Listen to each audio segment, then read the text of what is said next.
বাগান নকৰে।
বাল্য বিবাহ বন্ধ কৰিব লাগে বুলি আমাৰ অসমৰ সকলো দিশতে চুকে কাণে গাঁৱে ভূঞে চহৰে নগৰে সকলো মানুহ দৰে ৰাস্তালৈ ওলাই আহিছে, প্ৰচেছন কৰিছে।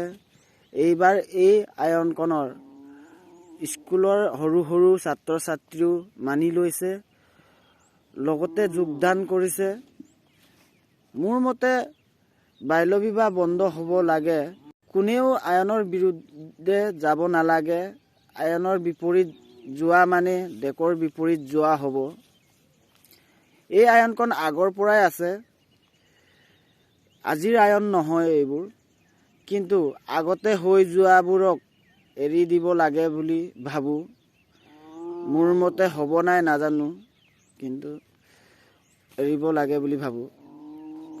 কিছুমানে কয় বাল্য বিবাহ বন্ধ কৰিব লাগে বুলি, কিছুমানে কয় বাল্য বিবাহ বন্ধ কৰিব নালাগে বুলি, কিছুমানে আগৰখিনি এৰিব কয়, কিছুমানে ধৰিলে চব ধৰিব।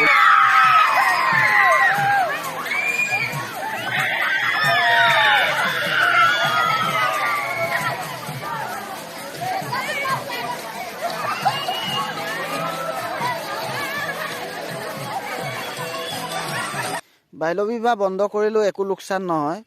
জনা বুজা হৈ বিয়া হোৱাটো একো বেয়া কথা নহয়, যাতে কোনেও একো নোকোৱাকৈ। ডাঙৰ ডাঙৰ মাছ আছে ন।